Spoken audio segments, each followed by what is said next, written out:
আপনার কি আমি বাড়িতে আইনা ব্যাপকভাবে সিনেমা দেখানোর আয়োজন করবো, আপনি কত কে এরকম ভাবে যখন অশ্লীলতা ঘোষণা দিয়ে করা হবে, আমার বাসার সাথে আমি গানের অনুষ্ঠান করবো, নাচানাচি হবে, গান হবে, এতে আপনার কি? আপনার বাসায় করছি, আমার বাসায় করতেছি। রাসূল বলেন প্রকাশ্যে যখন এমন অশ্লীলতা ছড়ায় পড়বে তখন কি হবে ওই জনগণের?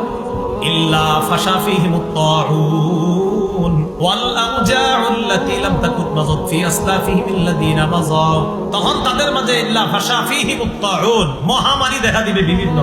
এই যে করোনা ভাইরাস এলো না, এটাতে শুধরাই নেই, নারী পুরুষ সবাই মুখ ঢাকছিলাম কিনা, তো তখন মুখ ঢাকতে কিন্তু কারো সমস্যা হয় নাই। কিন্তু এখন যখন পর্দা করতে বলবেন, বলবে আমার চেহারা ঘামায়, শরীরে সমস্যা হয়। কিন্তু ওই 2 বছর যদি আপনার মুখেও কোনো একটা মাস্ক না থাকতো, এই সরেন, দূরে সরেন, বাসে উঠেন না, করোনা থেকে বাঁচার জন্য আমার মা বোন সবাই মাস্ক করলো, জাহান্নামের আগুন থেকে বাঁচার জন্য পর্দা করতে পারে না।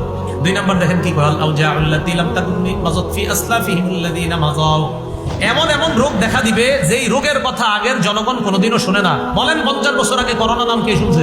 এখন ডেঙ্গু, এই ডেঙ্গুর কথা 500 বছর আগে কারা শুনছে?